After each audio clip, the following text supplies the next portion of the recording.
You're listening because you want to get right to the core of things, right? Understand the key info without wading through endless details. Hmm. Well, that's what we do. And today, we're diving into something pretty fascinating. AI meets the stock market. Yeah, specifically looking at some new research on whether ChatGPT can, actually help predict stock movements. And this isn't just asking it for like generic financial tips. No, no, this research is from the University of Chicago, and they took a really interesting angle. They tried enhancing ChatGPT, feeding it real-time data. Like giving it a live news ticker and stock prices? Exactly, Yeah. to see if that helps it, see things more clearly than just looking at past prices. Right. So the main idea, this study led by Qichang Zheng, it's basically asking, is this supercharged ChatGPT, the one getting fresh data constantly, Mhm. is it any better at predicting where stocks are going compared to just looking at historical performance? It's all based on solid research, which is great. We're hoping to uncover some real aha moments here. Yeah, I mean, using cutting-edge AI on something as complex as finance, that's already interesting. Totally. And the way they set it up, comparing the two approaches, one with just numbers, the other adding news that makes it a really compelling experiment. Exactly, like step 1, what if ChatGPT only sees the price charts? Step 2, what if it reads the headlines too? Mm. So our mission today is basically to unpack what they found and, what it might mean. Okay, so let's really get into this core idea, the API-enhanced ChatGPT. Enhanced is the key word here. Right. Instead of you or me typing a prompt, the system automatically grabs relevant, up-to-the-minute data, stock prices, news. And feeds it into ChatGPT as part of the query. Exactly. It's part of the context for the prediction. So way more sophisticated than just asking, hey, ChatGPT, thoughts on Apple? Oh, definitely. It's more like, okay, here's Apple's performance this past week, and here are the big news stories about it. Now, based on all that, up or down next week. That automated data part, that feels like the real game changer. It really is. And remember, we're talking about LLMs, large language models. The brains behind ChatGPT. Right. These things are getting really good at analyzing huge amounts of text. And finance is, well, it's a natural fit. Lots of text, lots of data. Makes sense. So this research, Zheng's work, it's basically asking, does giving ChatGPT this direct data pipeline make it a better stock picker than just using historical price data alone? You can absolutely see why this is such a hot topic now. Everyone wants an edge, right? Always. And using AI to process all that information, it just feels like the next logical step. It really does. And, connecting this to the bigger picture, there's already quite a bit of research showing that analyzing text news, reports, social media even, can give clues about stock movements. So this isn't totally out of left field. Not at all. This study builds right on that foundation. The paper itself mentions other work, highlighting how important it is to link the words, the text, with the quantitative stuff, the numbers. Okay, so they're standing on the shoulders of giants, so to speak. Pretty much. They're taking those ideas about text analysis and specifically testing. How much better does a modern LLM like ChatGPT get if you feed it real-time data directly? That direct integration seems key. That's the innovation here, that seamless connection. So how'd they actually do it? They used APIs, those digital pipelines we talked about? Right, the application programming interfaces. Yep, to automatically grab two kinds of info. Okay, let's break those down. First, stock prices. They used eFinance. That's the one. Think of it like a direct line to Yahoo Finance's data, historical real-time prices. And they focused on the adjusted close price. Why was that important again? Yeah, good question. So the adjusted close price is crucial, especially in academic work like this. Imagine a stock splits, right? Your one share becomes two, but the price per share halves, Okay. or a company pays a dividend. The adjusted price smooths all that out historically. It accounts for splits, dividends, rights offerings. So you get a much cleaner picture of the actual investment return over time. Gotcha. So you don't get tricked by a price drop that was just a stock split. Exactly. It prevents those artificial jumps or drops messing up the analysis. Makes sense. Okay, so prices sorted. What about the news? For news, they use the FinHub API. This thing taps into a huge range of financial news from all sorts of places. And how much news did they pull? They had a specific strategy. For each stock, they grabbed 3 news articles per day, looking back over the previous 7 days. 3 a day for a week. Seems like a reasonable amount. Yeah, trying to balance getting enough context without, totally overwhelming the system or running up huge costs. Right, those token limits and API costs are real. Very real. So they collect the adjusted prices via finance, the news via FinHub. then what? How does it get to ChatGPT? Well, my understanding is they built a system around it. So the user puts in a basic request like predict Google next week. Uh-huh. The system then figures out, okay, that's GOOGL, figures out the dates it needs for historical prices, and knows it also needs to fetch the news for this setup. So it parses the request and knows what data inputs are needed.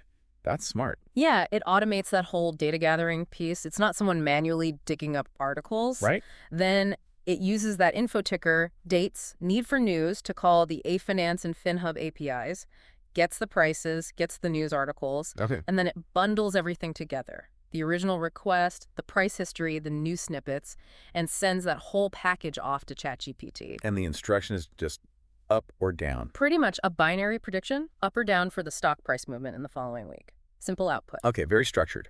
User asks, system fetches, AI analyzes, spits out a direction. So the million-dollar question, did it work? How well? Right, that's the core experiment. They compared two setups. Set 1, ChatGPT gets only the historical stock prices, just the numbers. Okay, the baseline. Yep. And set 2, ChatGPT gets the prices plus all that news data pulled from FinHub. The enhanced version. Exactly. And they used a few different ways to measure performance. Makes sense. What metrics did they look at? Well, the obvious one first.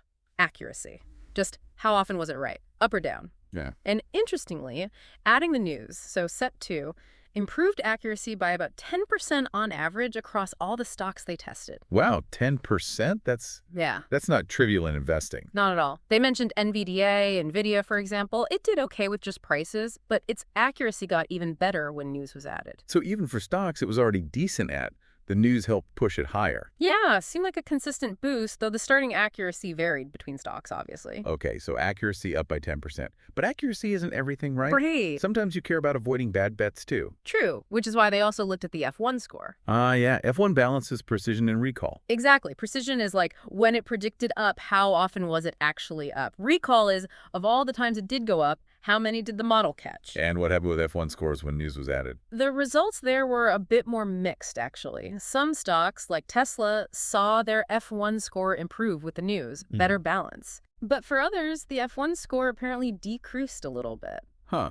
So maybe the news helped overall accuracy, but for some stocks, it might have led to more false alarms, maybe. Predicting up when it didn't happen or missing some up moves. That seems like a reasonable interpretation. The news adds information, but maybe also some noise for certain stocks or situations. It's complex. Definitely complex. Yeah. What else did they measure? Did they look at risk? They did. They looked at the Sharpe ratio. Okay, classic finance metric, risk-adjusted return. How much bang for your buck, risk-wise? Precisely. And here, adding the news data led to a roughly 20% improvement in the Sharpe ratio. 20%. That's quite substantial. It really is. It suggests that the predictions made with the news weren't just more accurate, they potentially led to better investment returns for the amount of risk taken. That's a really strong finding. Better accuracy and smarter from a risk perspective.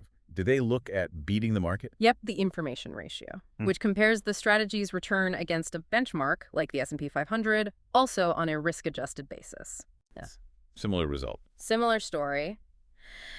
An improvement when news was added. So the API-enhanced news-aware ChatGPT seemed better at potentially outperforming the overall market, considering the risk. Okay, so the picture seems pretty clear. Adding news generally leads to better accuracy, better risk-adjusted returns, better benchmark outperformance. Then there's always a but, right? Usually is. What's the catch? Their cost. How much worse was it? Significantly. Their analysis found that including the news data, calling that FinHub API, processing the text, it increased the overall cost of making a prediction by nearly 5 times. Oof, 5 times. Okay, that's a serious trade-off. Definitely. Better performance, potentially much higher operating costs. That's something anyone trying to implement this would have to weigh up. Absolutely. Okay, so we have better performance, higher cost. Yeah. But you mentioned earlier, the results weren't uniform across all stocks, even with the news. Right, but performance varied. So why might that be? What did the researchers suggest could be behind those differences? Well, they pointed to a few things. One factor could just be the amount of news they used. 3 articles a day might not be enough for really complex situations or very news-heavy stocks. Right, maybe missing crucial details sometimes. Exactly. And they actually floated an idea for future work. Using cheaper open source LLMs, maybe like Llama 3 or Mistral. Just to summarize, More news, say 10 articles a day, cost effectively. Yeah, so use a cheaper model for the bulk summarization, then feed those better summaries to the main prediction model. Clever. Yeah, get more info without that five-fold cost increase. Makes sense. What else affects performance differences? Well, the stocks themselves, they tested across different sectors, tech, e-commerce, EVs, software. Hmm. Different industries just react differently to news, and company-specific stuff matters hugely. A big product launch for Apple might be easier to model than, I don't know, some obscure regulatory news hitting PayPal. Sure, the nature of the news and the company's context. Definitely. Then there's market efficiency.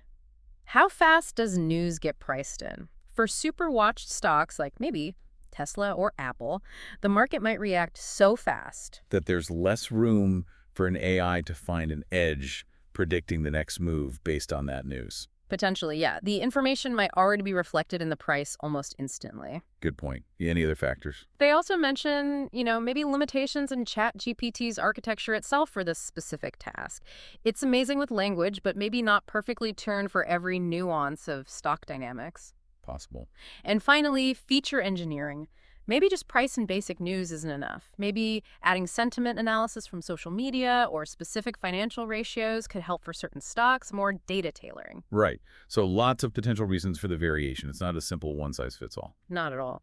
But I think the main thrust, the overall conclusion, still seems to be that adding news was generally a net positive despite the variations in the cost. Yeah, absolutely.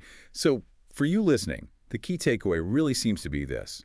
Giving ChatGPT access to real-time news via APIs shows real promise. It improves stock prediction accuracy and, importantly, those risk-adjusted return metrics compared to just using price history. It hints at a way to potentially get better informed, maybe make slightly smarter assessments of market trends, right? Hmm. And those specific numbers, that 10% accuracy F1 boost, the 20% jump in risk-adjusted returns, those make it feel quite tangible. Yeah, they're not insignificant improvement. Not at all. But again, you got to remember that cost factor. That five-fold increase is a big deal in practice. You're right. It's not free performance boost. There's a real resource trade-off. So while these tools are evolving fast and they offer some, well, really intriguing possibilities for financial analysis. You still need critical thinking. You can't just blindly follow the AI. Exactly. Understanding the nuances, the market context, the limitations, that still seems crucial. Which leads to a pretty interesting thought to leave people with, doesn't it? I think so. Like, given these findings, how might tools like this reshape individual investing or financial analysis down the line? Yeah, and what does it mean for just accessing and making sense of financial info without getting totally overwhelmed? Right. It's that balance, isn't it, between leveraging the power of these technologies and keeping that essential human judgment and understanding in the loop. Something to definitely mull over. And hey, if you want to get into the real weeds of this study, We'll get there, right? yeah, the research paper is actually publicly available on GitHub, so you can dig into the methodology, the specific results for each stock, all of that. Definitely worth a look if you're interested in this intersection of AI and finance. For sure. Well, thanks for joining us for this deep dive.